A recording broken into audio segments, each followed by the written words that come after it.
Work and learn. Meet Light Meet Max. සක්‍රිය කර ගැනීමට MySLT app එකට log වෙන්න.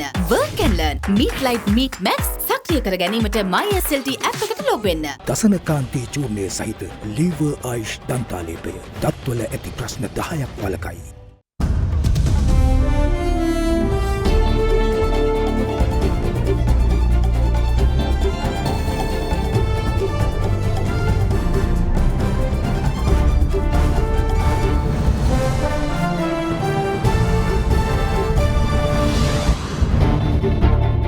Tonight, debt restructuring.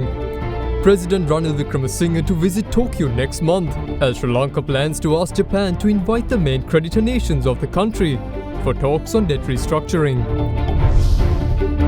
Bailout talks. Central Bank governor says IMF mission is planning to visit Sri Lanka towards the end of this month to finalize the staff level agreement. Defense. Defence Secretary retired General Kamal Gunaratne says Sri Lanka's national security demands greater attention unlike before. Treasure underground. Chairman of Petroleum Development Authority reveals Sri Lanka's oil and gas reserves potential and progress made to lure investments. Sri Lanka's resource estimate varies between $200 and $300 billion based on our current scientific volumetric analysis. All this and much more coming up tonight on First at 9, this Thursday, the 18th of August 2022. Vim Deara milliliter CA Smart Pack එක රුපියල් 85ට දැන් වෙළඳ පොලේ. From AdaDerana, this is AdaDerana First at 9. Live from Studio 24 in Colombo.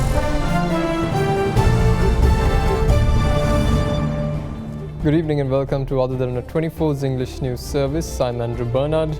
In your top story for tonight, the Central Bank of Sri Lanka kept the standing lending facility and the standing deposit rates unchanged at their previous levels of 15.5% and 14.5% respectively. Addressing the monetary policy review today, the Central Bank Governor Dr. Nandalal Veerasinghe offered an update on the country's talks with the International Monetary Fund on securing a bailout package, saying the process is in good progress and that the IMF mission is planning to visit Sri Lanka towards the end of this month. Speaking further, the central bank governor said that they expect inflation to reach its peak by September to a level of 6.5% or less than that, and that it will trend down later. The IMF process is making a good progress. So for example, now the IMF mission is planning to come here towards the end of the month with an intention to complete or reach the start level agreement on the policy package that we are hoping that they will be here towards the end of the month, and then we should be able to finalize and reach the start level agreement. So once we reach the start level agreement, then we have to start approaching the creditors on debt restructuring with our advisors. That process will be making progress once we reach the start level agreement. I think we are almost completed and reached almost all the targets or whatever policies. And we are hoping that we should be able to reach a start level agreement. That will certainly improve the situation further once we reach that. Governor, are you reaching out to the bilateral creditors as well? Where are we in that process? Obviously, we will be reaching to all the creditors once we reach the overall debt targets and start level agreement. Then only we will approach the creditors. So far, we are making the background work for us to share data, information, and looking at the scenarios. All these things we are doing some analysis, and on that basis, once we reach the agreement, then we will approaching all bilateral and commercial creditors. The central bank has said in its latest monetary policy announcement that growth will contract far, more than what was projected. So what was projected and what is the new target? Can you please explain that? Earlier projection was basically we thought economy would be contracted around 7.5%, and it looks like it will be little more than 7.5%, probably will exceed 8% this year. But which means the contracting economy this year sharper means the recovery can be fast also the next year. So then if we are going to have a sharper negative growth this year means we should be able to recover from the next year onwards, especially from the second half. And also the other factor, uncertain factors are basically global prices, and also if we can maintain normal economic conditions like what we have now, the sectors like tourism can recover faster than what we expect. So there are outside, basically the outlook has some positive risk as well compared to negative risk. These is all projections like we did last time, then we are making position now, and it can be changed. If we think things are turning around better than expected going forward, that can recover fast. The central bank has said that the pace of inflation is slowing. But in the short term, what is your forecast? Where do you think inflation is going to go? Basically, as a result of this adjustment in electricity prices, that will reflect in short-term inflation. For example, in our projections, we think it's likely to peak somewhere in September, and then it will be trending down. That's our latest projections. Projections have been adjusted downward compared to the projection that we had last time. So that's what we see. Still, there will be a gradual increase because of the electricity price adjustment has been also factored in our projections. In terms of numbers, Governor, if you can tell us, where do you think, I mean, we're at about 58% now, where do you think we will be in September? I mean, right now it's 60%. It will remain basically a little higher than 60%. As I said earlier projection indicated it will go above 70%. I don't think that will reach that level now, even with some of the adjustments. So that probably it will peak around 65 or even less than 65%, and then it will be trending down. Apart from the negotiation about debt restructuring, the central bank is currently asking major donor countries such as India or Japan for further financial assistance, such as a new currency swap agreement. There were certain bridging financing and the currency swap agreements already, we have made, because for example, China, we are asked to relax the usability of the currency swap with PBOC. We also made a request from the Reserve Bank of India to enhance the currency swap. Likewise, we have certain requests. But what I can say now, even without those bridging financing, now we are managing the situation, and the situation has improved compared to when we had this bridging financing. Obviously, that was helpful. But now, even without bridging financing, we are basically managing the situation. I think I am not too much concerned about whether those monies coming in or not. We have now our own system of managing, and we can manage with our exports, remittances, and we can finance the import requirements without much difficulty. That's what we are seeing already, and we hope that will continue going forward as well. Now, President Ranil Wickremesinghe says Sri Lanka will ask Japan to invite the main creditor nations of the country for talks on bilateral debt restructuring. During an interview with Reuters, the head of state said he would travel to Tokyo next month and hold talks with the Japanese Prime Minister Fumio Kishida. President Ranil Wickremesinghe says Sri Lanka will ask Japan to invite country's main creditor nations, including China and India, to talks on bilateral debt restructuring.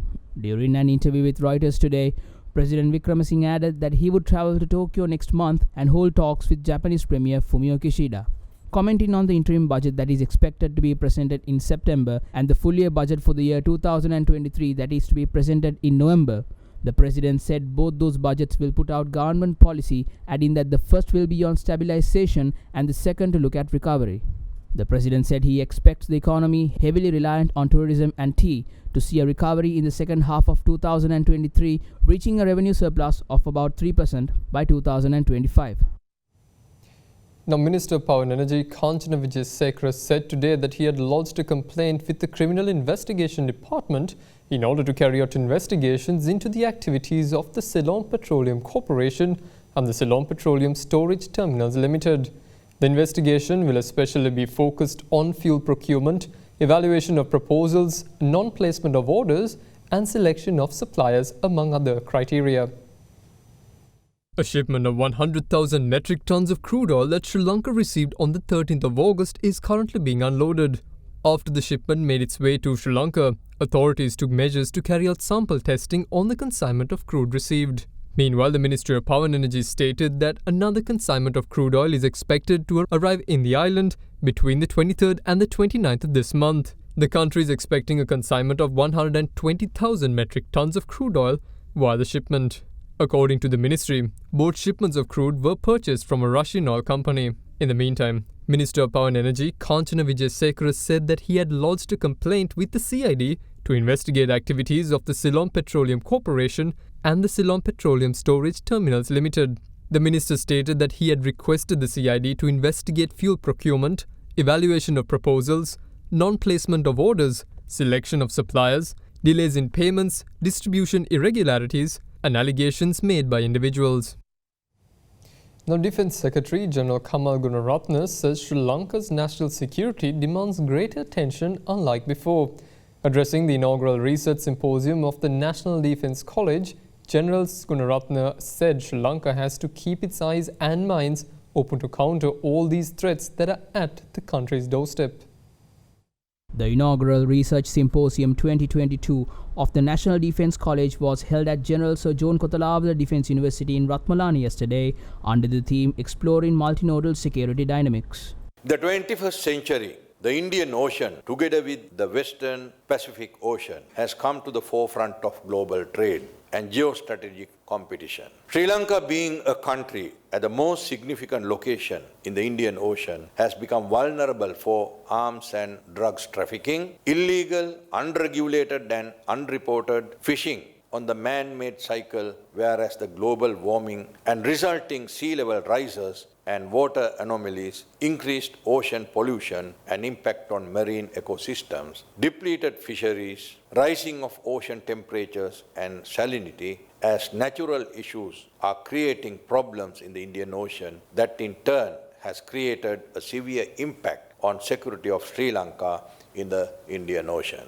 At this context, Sri Lanka has to keep its eyes and minds open to counter all such threats that are at her doorstep. Today, at the backdrop of a challenging economy, along with backward political ideologies in place, Sri Lanka has ever recorded its worst ever status in its history after independence. Faced by a turmoil emanated from separatist ideology, backed by groups of international actors eager for power among minority political parties, Sri Lanka's national security demands a greater attention, unlike during the entire history of the country ever since independence.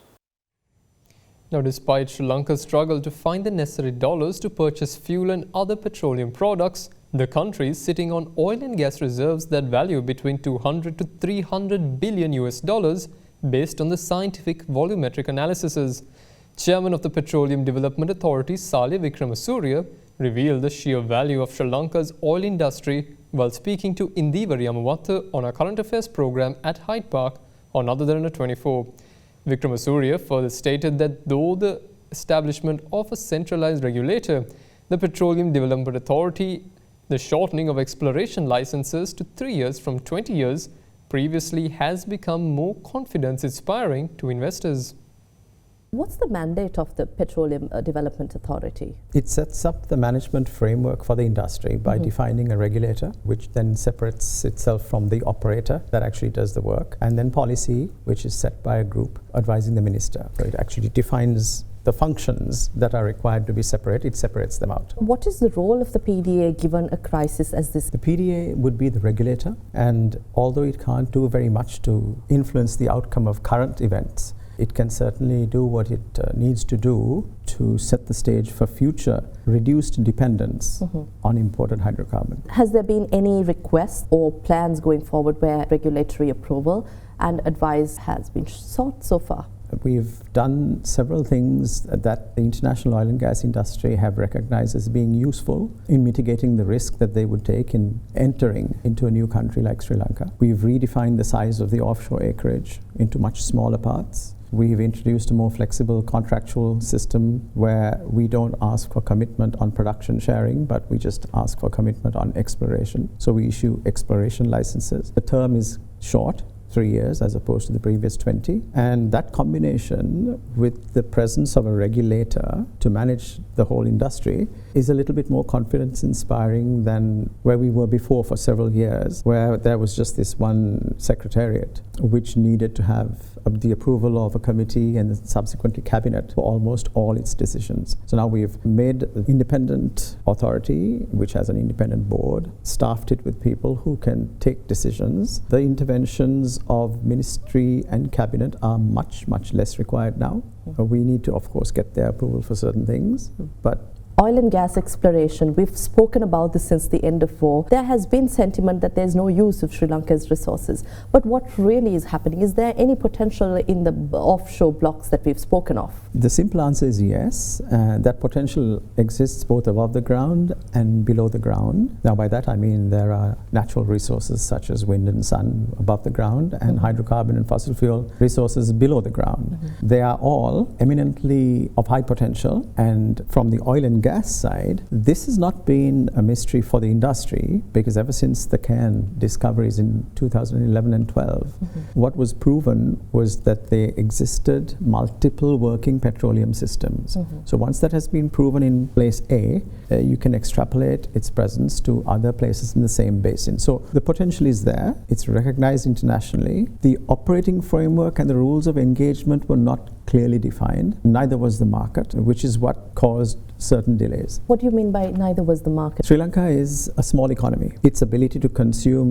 production from offshore oil and gas fields is limited. Now, in that respect, that production needs to be sent somewhere on the basis of some agreements. The market that it's going to cater to first is the domestic market by definition, but that market itself has been fragmented in the eyes of the industry because we've had different proposals for different energy systems being brought in, and there was no clear signal that Sri Lanka was actually making plans to consume our own oil and gas. So from that point of view, the market signals are not clear. They are a little clearer now because they all come through one gas utilization master plan committee, where all of the gas-related and exploration-related projects are centralized, is now at least taking some shape. If there is an outside party involved in exploring, will Sri Lanka be able to reap the benefits of our own resources? Our mineral laws state that the resource, be it above the ground or below the ground, even a gemstone, belongs to the Republic. The Republic is the people, which means that whosoever comes in and invests money in the recovery of said resources, be it solar, wind, oil and gas, minerals,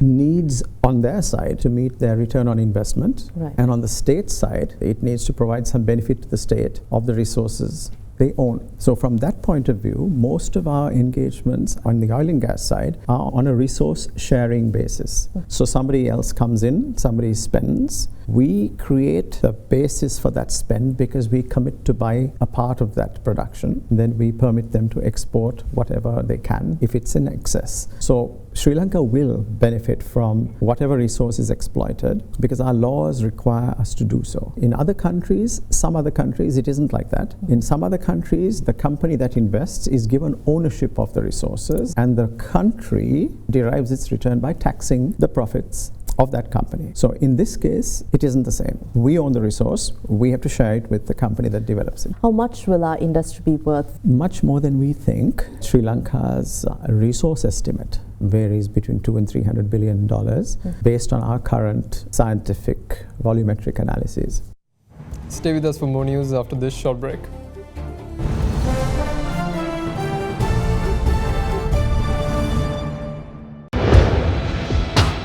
Big 3.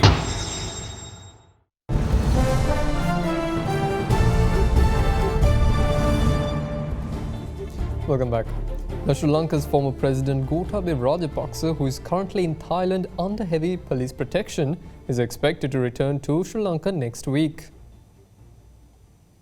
Speaking to CNN, Sri Lanka's Minister of Foreign Affairs, Ali Sabri, confirmed yesterday that the former head of state will return through diplomatic channels. He went on to say that officially they have no role in his return and that the former head of state can travel as he wishes. Meanwhile, parliamentarian of the Sri Lanka Podujana Peramuna, Sanjeewa Edirimana, told AdaDerana that their party requested President Ranil Wickremesinghe to facilitate the return of former President Gotabaya Rajapaksa to Sri Lanka during a discussion this evening.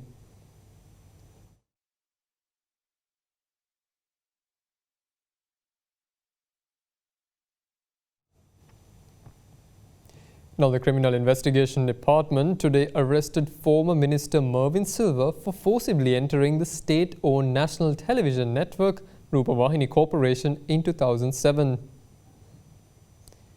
He was later released by the Colombo Additional Magistrate without bail. However, he has been ordered to appear before the court on the next trial date. The former minister's arrest came nearly 15 years after the incident. Police said the former minister was arrested at his residence in Palavatta following a directive by the Attorney General. On the 27th of December 2007, Mervyn Silva, then Labour Minister, and his bodyguards stormed the premises of the Sri Lanka Rupavahini Corporation and allegedly assaulted its news director for failing to broadcast video footage of his speech at a meeting in Mathura. However, Silva and those who had accompanied him were then held captive and attacked by the employees of SLRC, while he was later freed by police.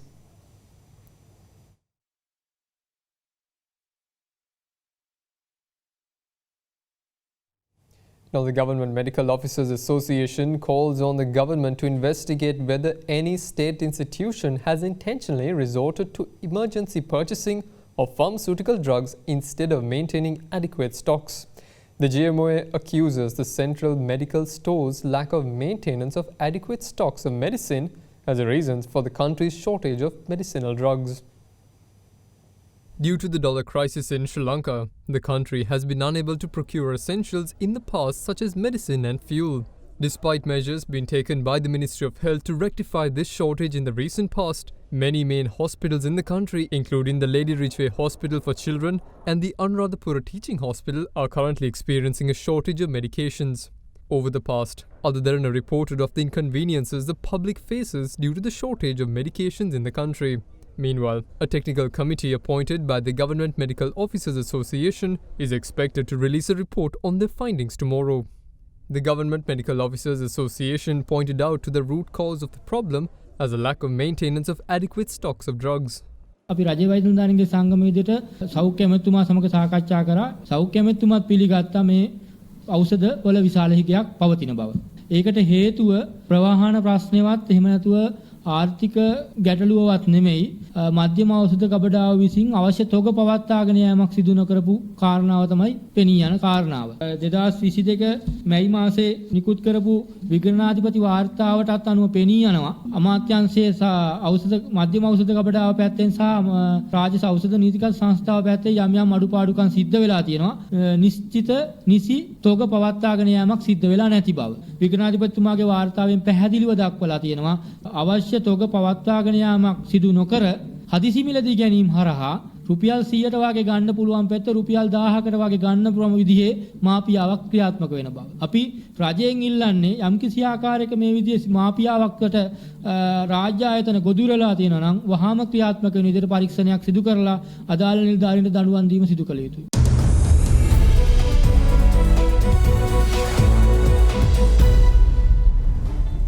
Welcome back. Now the Colombo Bourse closed in green today with the index gaining 0.0% to end at 8,910.57. The SPI edged up as a result of price gains in counters such as Lanka IOC, Sri Lanka Telecom and DIP products with the turnover closing 2.7 billion rupees. The S&P SL20 also ended in green by gaining 0.52% to end at 2,962.33. Food, beverage and tobacco sector was the top contributor to the market turnover, while the sector index gained 1.17%. The energy sector, meanwhile, was the second highest contributor to the market turnover, and the index increased by 1.12%. High net worth and institutional investor participation was noted in John Keel's Holding, Hatton National Bank and Sampath Bank. However, foreign participation in the market activity remained at subdued levels, with foreigners closing as net buyers.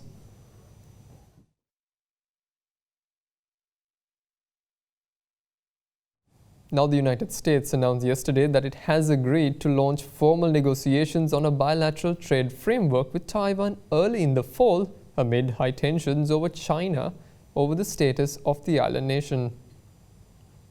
The first round of negotiations is expected early this fall. The negotiations will take place under the auspices of the American Institute of Taiwan and Taipei Economic and Cultural Representative Office in Washington. The negotiation mandate released yesterday by the Office of the U.S. Trade Representative is in line with the previous statements about expected areas of negotiations. The two sides now have agreed not to discuss possible tariff cuts, a politically sensitive issue in the US, but will seek agreements in areas like agriculture, customs, procedures, regulation, anti-corruption and small and medium-sized enterprises. Other areas to be negotiated include protection for labor and the environment rules for digital trade and the operation of state-owned enterprises. Issuing a statement, the US stated that it hopes the pact will deepen the trade and investment relationship between the two countries, advance mutual trade priorities based on shared values, and promote the innovation and inclusive economic growth for workers and businesses. Now that's all the news we have for you this evening. Join us again tomorrow tonight. Good night.